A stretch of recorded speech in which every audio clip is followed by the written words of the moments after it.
Good evening, everyone. I have to admit I'm a little nervous after all those brilliant speakers we saw today.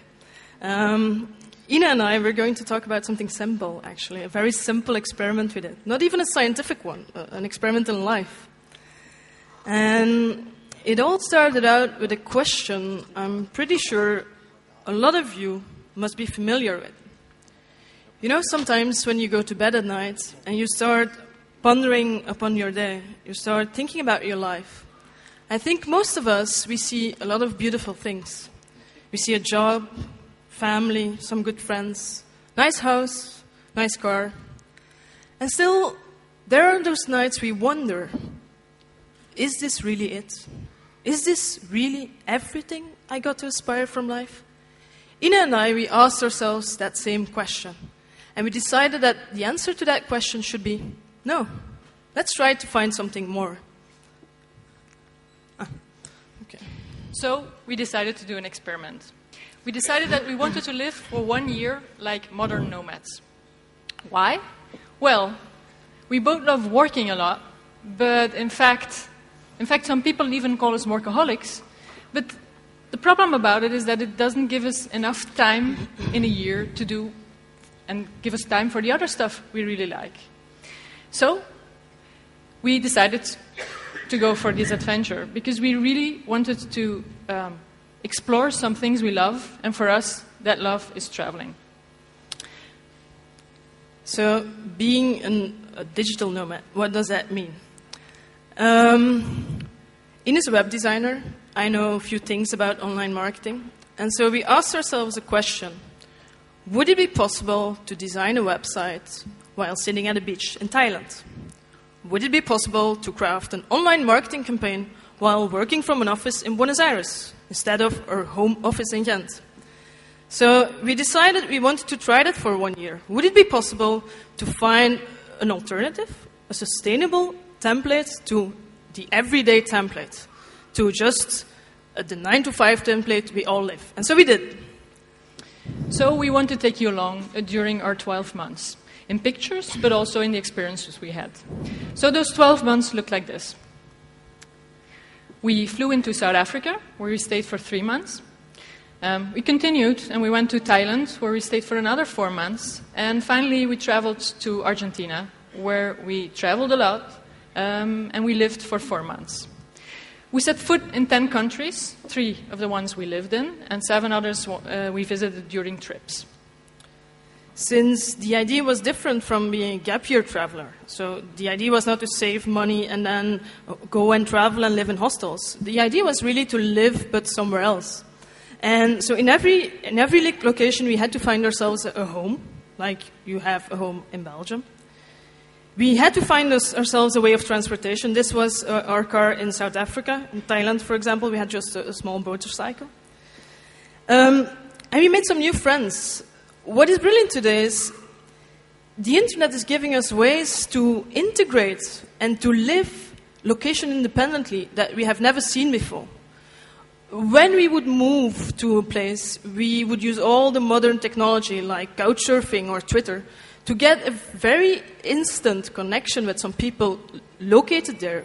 Through their profiles, we could see those are people that would match with us. And so we were very happy to be able to make some really good friends, but also to find easily a home, ways of transportation, and all those things. I think before the internet, it would not have been that easy. And of course, I said before, it was not a gap year, so Ina said sometimes people call us workaholics when we are in Belgium, and actually the same goes for the people we met during our trip. They thought we were workaholics. But of course, we didn't work only. I mean, that would have been a disgrace to our idea to go and live abroad. We took some holidays. We took weekends off, and we went to visit stuff in the countries we lived in at that moment. For example, we went game watching in Kruger Park. We went to Africa Burn, which is the African counterpart of Burning Man. We went, it was one of the brilliant ideas Catherine had. She really wanted to learn how to surf, and she can stand on that board now. I'm still trying to get on it. Catherine actually, she went on a meditation for 5 days, disconnecting from all this technology, which really worked out for her. At the same moment, and I'm sparing you the pictures of that one, I was trying to ride an elephant. We went horseback riding in Patagonia, and maybe the most beautiful thing of our trip is we walked on a glacier. It was the highlight. After 12 months, we came back, and we made it. We came back with as much money as we left. So we achieved our dream. I would be lying if I said that it was easy. I mean, you know it. Getting into a new country, it's not easy. Leave alone finding a house in that place or finding the grocery store. Each time, we had to do it over and over again. One of the things that are as awful in every country as in Belgium is going to a post office. We also discovered some other stuff. I mean, fun stuff that time is that imagine the time you save when you don't have to go to meetings. Imagine the time you save not being stuck in traffic jam. But I think most importantly, we discovered something else. When we came back to Belgium, some people asked us what we had learned that year.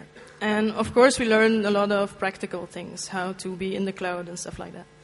But I think I can speak for both Ina and myself if I were to say that the most important thing we learned that year is that for us, the concept of being a millionaire has changed. Face it, mostly people, why do they want to be rich? They want to be rich to be able to experience loads of experience like the ones we experienced last year.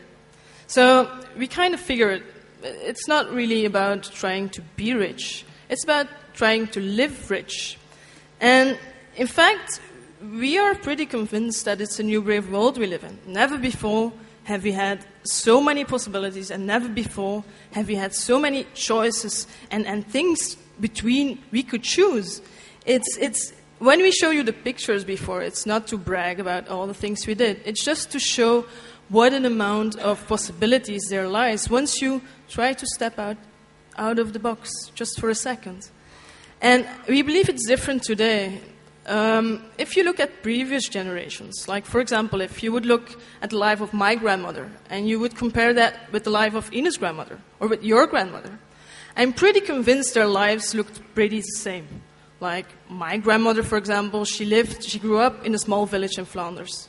And she married a guy from one of the neighboring villages. They were together their whole life. They went to the seaside on holidays. And I think they had one job, maybe two.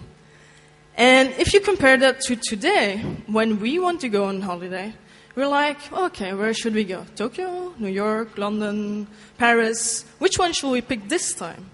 And by the age of 30, most of us have already had different jobs. And some of us even changed careers 2 or 3 times in their life.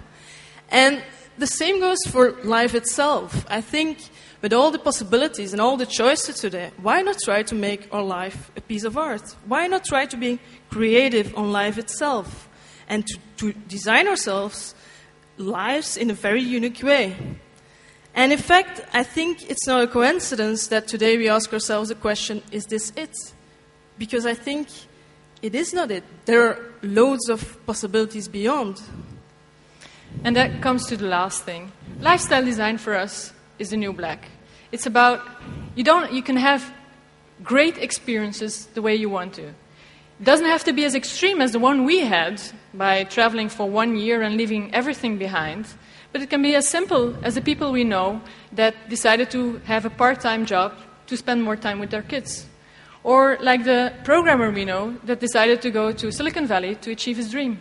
It can be maybe your dream of writing the book, or your dream of taking 3 months, leave of absence for 3 months to go and do that trip finally. So it's all about your choice. And our question for tonight is, what is your dream? What do you want to achieve? And maybe most importantly, what's holding you back? Thank you. Thank you.